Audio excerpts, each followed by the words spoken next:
Alright, so now that you have your radio telescope, we can use this Raspberry Pi to actually obtain information from it. So we're going to plug this in to the Raspberry Pi over here.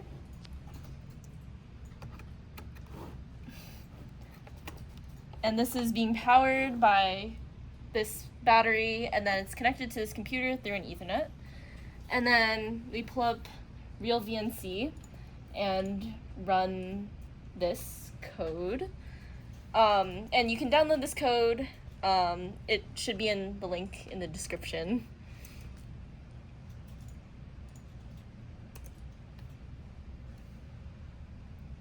And then it pulls up this software, and now we can see different the frequencies.